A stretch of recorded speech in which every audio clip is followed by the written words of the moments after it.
국립소방병원 설계 입찰과 승진 인사에서 비리를 저지른 혐의로 14명이 무더기 기소됐습니다. 전직 소방청장도 2명 포함됐습니다. 오송역 개명에 반대하는 주민들이 청주시장의 발언에 모욕을 당했다며 소송을 예고했습니다. 주민 자체 여론조사도 곧 공개됩니다. 귀농을 했다가 농사를 접은 시내버스 기사가 시골버스를 운전하며 느낀 소외를 책으로 펴내 화제가 되고 있습니다. 네, 시청자 여러분 안녕하십니까? 계속해서 MBC 뉴스투데이 충북입니다. 1,900여 원을 들여 건립 중인 국립소방병원. 설계 공모 당시 입찰 비리 의혹이 불거졌는데요. 검찰이 전 청장 등 소방청 윗선과 업체, 또 브로커가 유착해 조직적으로 비리에 가담한 것으로 결론지었습니다. 이 과정에서 전 청와대 행정관이 개입된 인사청탁 혐의까지 드러나 모두 14명이 무더기로 기소됐습니다. 이채연 기자가 보도합니다. 2025년 개원을 목표로 공사가 한창인 국립소방병원. 40억 원 규모의 설계 수행업체 선정을 놓고 뒤늦게 특혜 의혹이 불거졌습니다. 소방청 압수수색 등 수사에 나선 검찰은 7개월 만에 전 소방청장 등 고위 간부, 업체, 브로커 등의 조직적인 유착이 있었다고 결론냈습니다. 입찰 참가 업체, 브로커, 소방공무원, 심사위원이 서로 유착되어 조달청을 계획적이고 조직적으로 속인 사실을 밝혀내었습니다. 설계 공모 당시 건축사무소와 브로커가 소방청 공무원으로부터 입찰 정보를 미리 빼냈고 이어 심사위원 2명을 사전에 포섭해 높은 점수를 줄 것을 청탁한 결과 이 사무소가 속한 컨소시엄이 최종 선정됐다는 것입니다. 검찰은 소방청 고위 간부들이 브로커의 청탁을 받고 입찰 비리를 공모했다고 판단했습니다. 입찰 비리에 가담했던 고위 간부는 이번엔 승진 대가로 금품을 요구해온 당시 소방청장에게 뇌물을 건넨 뒤 소방 정감으로 승진했습니다. 이 과정에서 당시 청와대 민정수석실 행정관도 인사검증 통과 명목으로 500만 원을 받은 것으로 검찰은 보고 있습니다. 추가로 또 다른 소방청장이 뇌물을 수수한 정황까지 포착하여서 그 부분까지 수사를 확대하였습니다. 검찰은 입찰, 인사비리에 얽힌 전 소방청장 등 5명을 구속 기소했고 또 다른 전 소방청장 등 9명도 재판에 넘겼습니다. 한편 소방청 관계자는 아직 재판 결과가 나오지 않은 데다 이미 계약이 끝난 사안인 만큼 국립소방병원 건립은 예정대로 추진하겠다고 밝혔습니다. MBC 뉴스 이채연입니다. 충주 수원보에서 이스라엘 관광객들을 태운 대형 버스가 넘어져 버스에 타고 있던 60대 관광객이 숨지고 34명이 다쳤습니다. 경사가 급한 비탈길에서 난 사고였습니다. 보도에 김은조 기자입니다. 넘어진 45인승 버스 밑바닥이 훤히 드러났습니다. 전조등은 완전히 부서져 떨어져 나갔고 버스에 있던 우산이며 가방, 물병은 밖으로 튕겨져 나뒹굽니다. 전도 직전 부딪힌 것으로 보이는 나무와 경계석은 부러지고 부서졌습니다. 버스가 완전히 옆으로 넘어져 있고요. 주변에는 유리 조각이 온통 흩어져 있어 사고 당시 충격을 그대로 볼 수 있습니다. 버스 앞에 진을 친 119 구급차 옆에서는 승객들이 앉아 이송을 기다립니다. 어제 오후 6시쯤 충주 수안보의 한 도로에서 호텔로 향하던 45인승 버스가 넘어졌습니다. 60대 기사와 한국인 가이드, 이스라엘 관광객 33명이 타고 있었습니다. 이 사고로 60대 외국인 여성 1명이 머리를 크게 다쳐 병원으로 옮겨졌지만 숨졌습니다. 7명 중상을 비롯해 나머지 34명도 병원으로 옮겨졌습니다. 외국 사람들 많이 다치고 사람들 밖으로 빼놓고 바닥에 잘 눕혀놓으셔가지고 머리에 붕대 같은 거 감고 사고가 난 장소는 경사가 30도 넘는 가파른 비탈길이었습니다. 60대 운전자는 기어 변경 도중 버스가 뒤로 밀렸다고 경찰에 진술했습니다. 비탈길에서 그대로 미끄러지며 사고가 난 것으로 보입니다.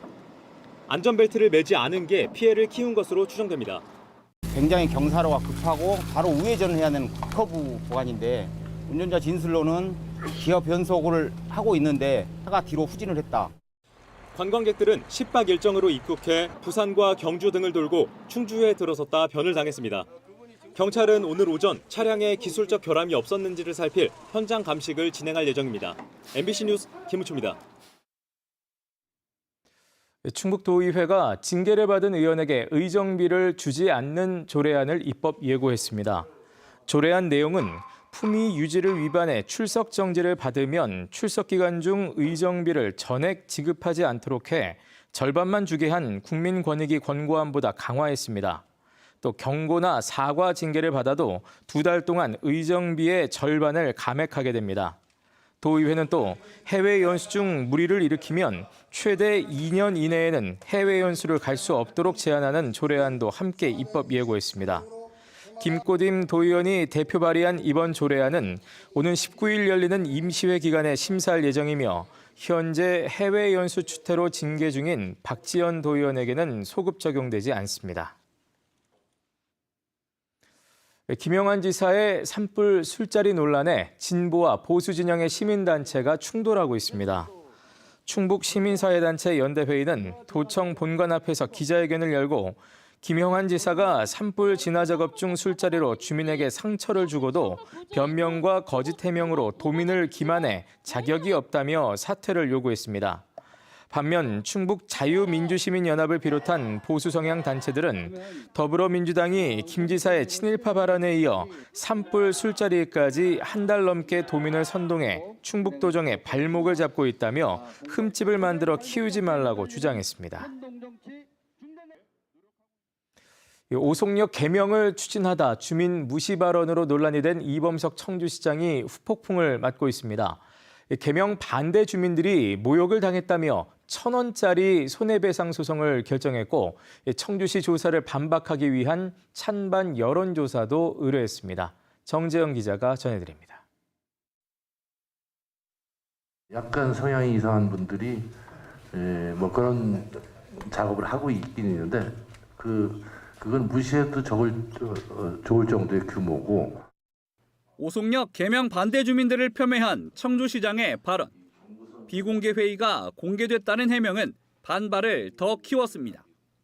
주민들은 말뿐인 사과를 받아들일 수 없다며 이범석 시장을 상대로 한 손해배상 청구 소송을 결정했습니다.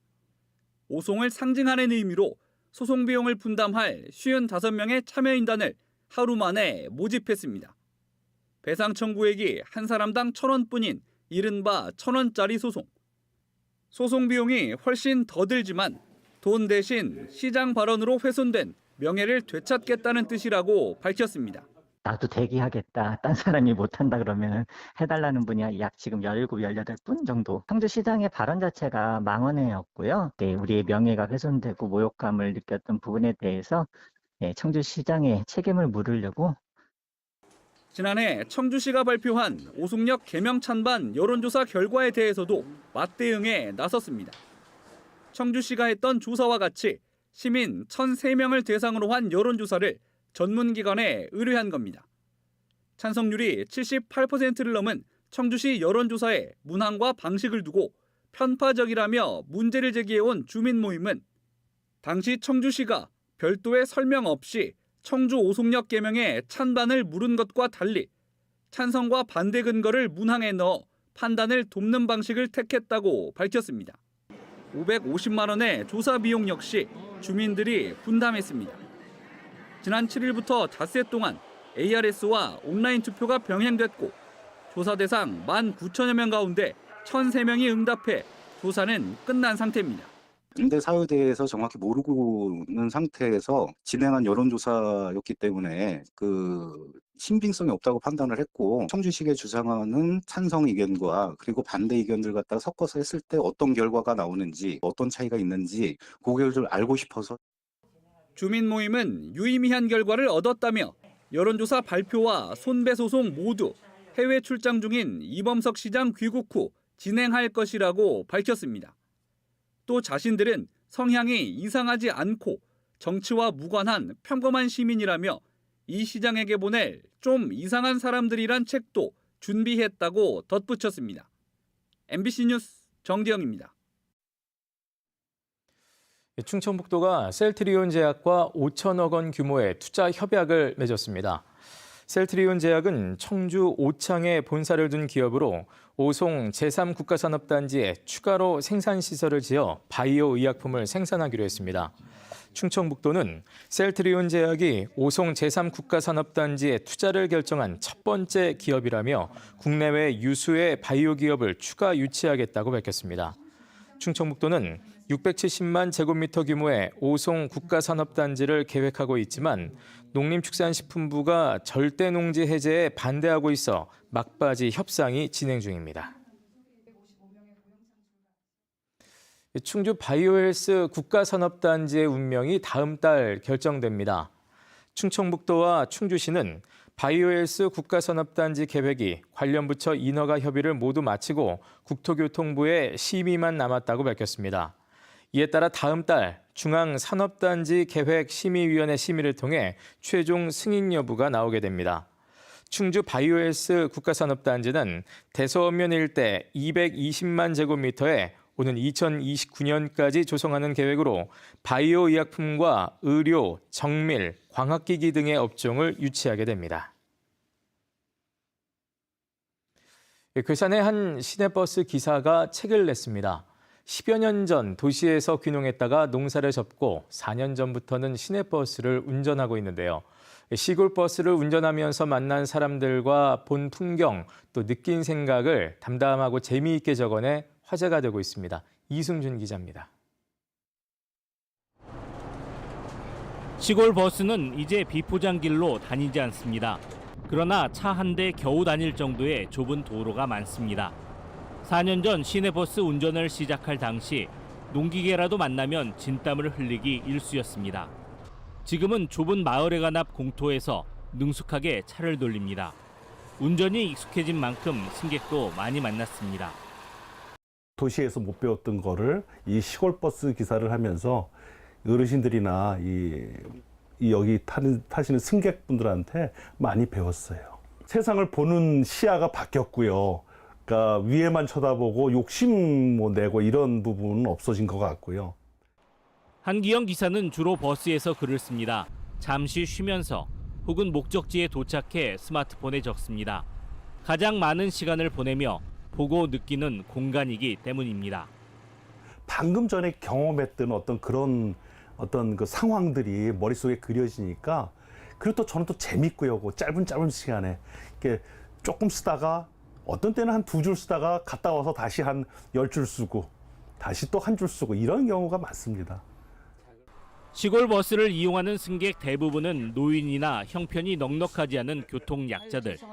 그래서 그의 글에는 누구를 가르치거나 지식을 뽐내는 것이 아니라 우리 삶을 바라보는 따뜻한 시선과 재미가 담겨 있습니다. 글 속에 숨어 있는 작지만 솔직한 작가의 불평은 귀엽고 친근합니다. 소시민들이 갖고 있는 어떤 사람이 살고 있는 삶을 담았다고 생각을 해요. 이 책을 보시면서 이런 삶도 있구나. 이 사람들은 또 이렇게 또 즐겁게 사시는구나. 이렇게 느끼셨으면 하고 바람이 저의 작은 소망입니다. 시골 버스를 몰며 적었던 글은 지방 소멸과 관련해 LA타임스에 소개되기도 했습니다. 도시 생활이 싫어 귀농했다가 우여곡절 끝에 시골버스 기사가 된 한규영 씨. 현재의 삶이 충분하진 않지만 스스로 만족하려 한다며 오늘도 승객들과 괴산 곳곳을 누빕니다. MBC 뉴스 이승준입니다. 전시 공간으로 쓰이던 옛 대통령 별장 청남대의 침실이 관광 숙박시설로 바뀝니다. 청남대 관리사업소는 오는 17일 개방 20주년 기념 행사를 열고 대통령 침실이 있는 본관 1층 침실 5개를 개방해 1박 2일의 체험 프로그램을 운영한다고 밝혔습니다. 1호 숙박 대상자는 각 시군 추천을 받은 10명으로 독립운동가 후손과 단양 시루섬 생존자, 또 대청호 실향민 등이 포함됐습니다. 청남대는 노후한 시설을 고쳐 하반기부터는 2층까지 침실 10개를 개방해 일반인의 숙박 신청도 받을 계획입니다. 지난 주말 새벽 청주시가 강제 집행 중인 청주병원에서 가벽 설치 공사를 시도한 데 대해 시민사회단체들이 비판을 이어갔습니다. 충북 시민사회단체 연대회의는 보도자료를 통해 청주시가 지난 8일 새벽 6시 40분부터 청주병원에 중장비까지 동원해 기습적으로 가벽 설치 공사를 강행하면서 안정적인 환경에서 치료가 필요한 입원 환자들이 불안에 떨어야 했다고 주장했습니다. 시민단체들은 또 환자들이 안전한 환경에서 치료를 받을 수 있도록 병원 이전 협의에 성실히 나서라고 청주시에 촉구했습니다.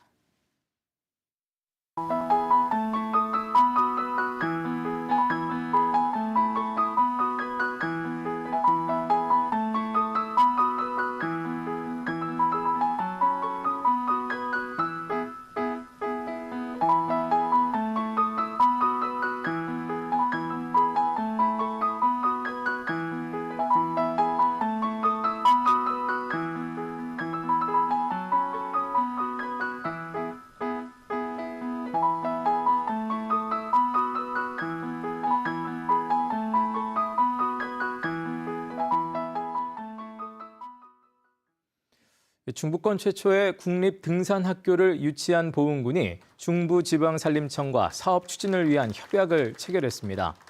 보은군과 산림청은 국립등산학교 부지 확보와 인허가, 기반시설 설치, 또 프로그램 개발과 산림산업 추진에 힘을 모으기로 했습니다. 지난 2월 중부권 국립등산학교 조성공모에서 유치에 성공한 보은군은 오는 2025년 개교를 목표로 속리산면 중판리 일원에 인공암벽장과 강의실 등 등산 교육시설을 조성할 계획입니다. 보은군은 속리산 권역의 풍부한 산림 문화자원을 바탕으로 등산학교와 연계한 발전 방안을 발굴해 나갈 방침입니다. 국립중원문화재연구소가 제13차 고대 제철기술 복원실험을 진행합니다.